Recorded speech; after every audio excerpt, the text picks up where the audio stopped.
दोस्तों हमेशा हमारे माइंड में ये सवाल आता है कि हम लोग धोखेबाज लोगों को क्यों नहीं छोड़ पाते। या फिर जितने भी लोग आज सफ़र कर रहे हैं अपने धोखेबाज पार्टनर की वजह से, या फिर धोखेबाज मित्र की वजह से, या फिर धोखेबाज जितने भी सराउंडिंग आपके लोग हैं उनकी वजह से, फिर भी आप उन्हें छोड़ क्यों नहीं पा रहे हो। तो क्या है इसके पीछे की वजह, चलिए इस वीडियो में समझते हैं। तो दोस्तों यहाँ पे आपको पहली ये बात समझनी होगी कि धोखेबाज लोगों के प्रति हमें बहुत ज़्यादा अटैचमेंट होता है, और जहाँ पे अटैचमेंट होता है वहाँ पे आती है आसक्ति। ठीक है, और आसक्ति हमारे मन में इस तरह से घर बना लेती है कि फिर हम उसे चाह कर भी तोड़ नहीं पाते। दोस्तों ये जो धोखेबाज लोग होते हैं ये नार्सिसिस्टिक पर्सनैलिटी के होते हैं। ठीक है, तो ये लोग हमेशा अपने स्वार्थ के लिए दूसरों का इस्तेमाल करते हैं, क्योंकि उनकी नज़र में उनसे बेहतर या उनसे अच्छा दूसरा कोई नहीं होता।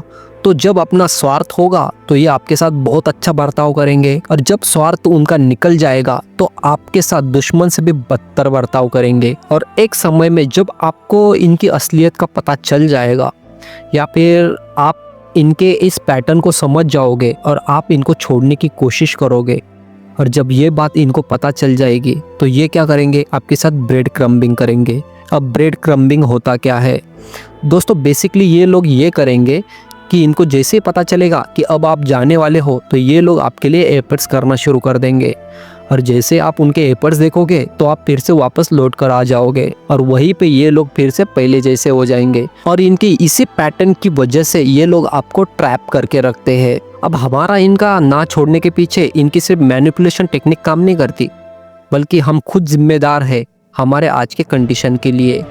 किस तरह से, मैं समझाता हूँ। देखिए, पहली चीज़, हमें हमेशा धोखेबाज लोगों के बारे में ये लगता है कि शायद ये इंसान चाहे जैसा भी हो मैं उसे सुधार लूँगा। ये हमारी सबसे बड़ी भूल है। ठीक है, एक इंसान की जो फितरत होती है ना दोस्तों, वो कभी भी नहीं बदलती। आप चाहे जितनी भी कोशिश कर लो, जितनी भी उसकी काउंसलिंग करा लो, इंसान की फितरत हमेशा वही रहती है। इंसान हमेशा अपने स्वार्थ को देखकर और अपनी ज़रूरतों को देखकर हमेशा अपना बिहेवियर चेंज करता रहता है। और दूसरा पॉइंट, हमने इन लोगों से इतनी ज़्यादा अटैचमेंट बढ़ा ली होती है कि जब भी हमें इनको छोड़ने तक का ख्याल आता है तो हम लोग डर जाते हैं।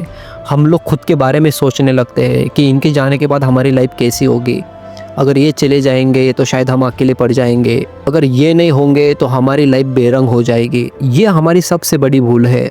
ऐसा कुछ नहीं होता। ये एक प्रकार का मोह है जिसमें हम लोग फंसे हुए हैं। जिस दिन आप उस मोह को त्याग दोगे उस दिन आपको लाइफ का सही मतलब समझ में आएगा। और तीसरा है, हमेशा हम लोग दूसरों के बारे में जो अच्छी सोच रखते हैं वो सोच, वो कैसे, हम लोग अगर उसे छोड़ने के बारे में सोचते भी हैं तो हम लोग उस इंसान के बारे में सोचते हैं कि हमारे छोड़ने के बाद इसका क्या होगा। ठीक है, क्या इसकी लाइफ सही जाएगी, क्या इसके जीवन में सब कुछ अच्छा होगा। वो चाहे हमारे साथ जैसा भी बिहेवियर रखता हो, लेकिन हम लोग उसके भले के बारे में ही सोचते हैं, क्योंकि हमारी जो सोल होती है वो एक प्योर सोल होती है। हम लोग उस इंसान की तरह नहीं सोच पाते, उस तरह से फंक्शन नहीं कर पाते, उस तरह से चाल नहीं चल पाते, उस तरह से मैनिपुलेट नहीं कर पाते। और एक चीज़ हमेशा आप लोग याद रखना कि जो लोग मन के सच्चे होते हैं सबसे ज़्यादा दुख भी उन्हें ही मिलता है। वो इसलिए क्योंकि एक तो उनके साथ कोई भी छल कर जाता है, वो दूसरों के साथ छल नहीं कर पाते, और जब उनके साथ कोई छल करता है तो ऑब्वियस है कि वो लोग तनाव में चले जाते हैं, और दूसरों के साथ छल ना करने की वजह से वो लोग खुद बहुत ज़्यादा भोगते हैं, और इसी भोग की वजह से उन्हें हमेशा पीड़ाई होती रहती है। और जो धोखेबाज लोग होते हैं वो अपने स्वार्थ के लिए दूसरों के दुखों का या फिर दूसरों के फीलिंग्स का एक बार तक नहीं सोचते हैं, और अपने इसी स्वार्थी स्वभाव की वजह से हमेशा उन्हें फ़ायदा तक होता है। ठीक है, और इसीलिए आपने हमेशा देखा होगा कि समाज में ज़्यादातर जो धोखेबाज लोग होते हैं वो हमेशा हैप्पी रहते हैं, और जो लोग मन से अच्छे होते हैं उन लोगों को हमेशा दुख से गुजारना पड़ता है। लेकिन दोस्तों इन धोखेबाज लोगों का जो सुख होता है वो बहुत ज़्यादा क्षणिक होता है, क्योंकि भगवान श्री कृष्ण भी कहते हैं कि आपको हमेशा अच्छे ही कर्म करने चाहिए। जो लोग धोखा देते हैं आगे चल के उन्हें उनका कर्म जरूर मिलता है। और इस तरह के जो धोखेबाज लोग होते हैं हमें हमेशा इस तरह के लोगों से दूरी बना लेनी चाहिए, क्योंकि इनसे लगाव रखना कहीं ना कहीं हमारे मोह का कारण बनता है और हमारा मोह हमें पतन की ओर ले जाता है। क्योंकि धोखेबाज व्यक्ति ना तो सत्य का पालन करता है ना धर्म का, यह हमेशा अधर्मी होता है और हमेशा अपने स्वार्थ के लिए या मतलब के लिए ही अपनी पूरी जिंदगी जीता है। और धोखेबाज लोग ना तो हमारे सगे होते हैं ना अपने माँ बाप के। ये लोग हमेशा अगर किसी का भला भी करेंगे तो अपने स्वार्थ को देखकर। तो अगर हमारी इस आसक्ति को हमें तोड़ना है तो हमें सबसे पहले अपने अंतर मन पे ध्यान देना होगा। हमें खुद को समझना होगा, खुद के अंदर झांकना होगा। जब हम खुद को अच्छी तरह से समझ पाएंगे तभी हम खुद को इस तरह के लोगों से डिटैच कर पाएंगे। तो सबसे पहले आता है यहाँ पे मेडिटेशन। मेडिटेशन की वजह से आप अपने आंतरिक मन में झांक पाओगे और खुद को पहचान पाओगे। आपकी खुद की क्या आइडेंटिटी है, आप यहाँ पर किस लिए आए हो। आप आए अकेले थे और जाना भी अकेले ही है। यहाँ पे आके आपने किसी के साथ संबंध बनाए और फिर वही संबंध आपको आसक्ति की ओर ले गए और वही आसक्ति आज आपको पीड़ा दे रही है। और दूसरा, आपको जीवन के असली मूल्यों को या फिर भौतिक चीज़ों को समझना है कि आपके पीड़ा का जो कारण है वो बस एक इंसान ही है। ठीक है, जिस तरह से आप एक इंसान हो उसी तरह से वो भी एक इंसान है। वो कोई स्पेशल या किसी तरह का कोई एंजल नहीं है। सबसे पहले आपको ये समझना होगा। और अगर वो धोखेबाज है तो उसकी वैल्यू 2 कौड़ी की तक नहीं है। तो यहाँ पर आप एक लूप होल में अटक गए हो। आपको कहीं ना कहीं उस इंसान को छोड़ने का डर मन में लगा हुआ है, क्योंकि छोड़ने के बाद आपको लगता है कि आपके हज़ारों नुकसान हो जाएंगे। तो सबसे पहले लिख लीजिए कि उस इंसान के छोड़ने के बाद आपके क्या क्या नुकसान होंगे। क्या रियल में वो नुकसान होंगे भी या नहीं। अगर सच में होंगे तो उन नुकसान को आप किस तरह से भरपाई कर पाओगे, किस तरह से आप उन नुकसानों को अच्छे से रिकवर कर पाएंगे। क्या वो इंसान सच में उतनी वैल्यू आपके जीवन में ऐड कर रहा है, उस इंसान से आपको फायदा हो रहा है या नुकसान, ये तक लिखिए। और उस इंसान के प्रति जो आपका अटैचमेंट है ये एक्चुअल में इसका कारण क्या है।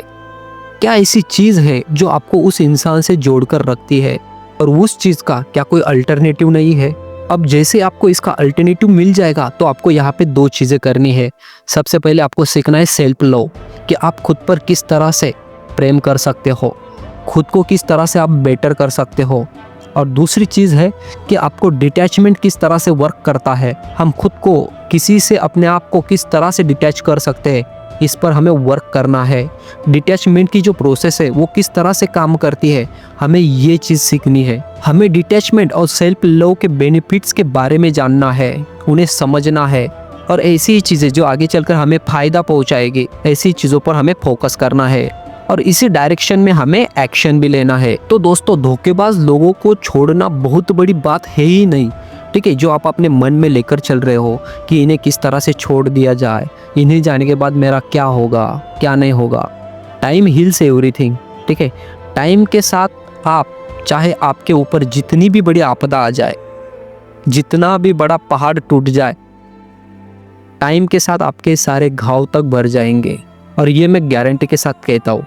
तो जितने भी टॉक्सिक लोग हैं या फिर धोखेबाज लोग हैं उन्हें अपने लाइफ से निकाल कर फेंकिए। अगर आप अपनी लाइफ बेहतर बनाना चाहते हो तो self improvement, self development, self love, how to improve your skill, इन चीज़ों पर फोकस लगाओ यार, इन चीज़ों पर ध्यान दो। क्योंकि trust is the most valuable thing in the world. अगर किसी ने आपका भरोसा तोड़ा है तो उसे दोबारा चांस मत दो। धोखा देने वाले को दोबारा मौका बिल्कुल भी मत दो, बिल्कुल भी नहीं।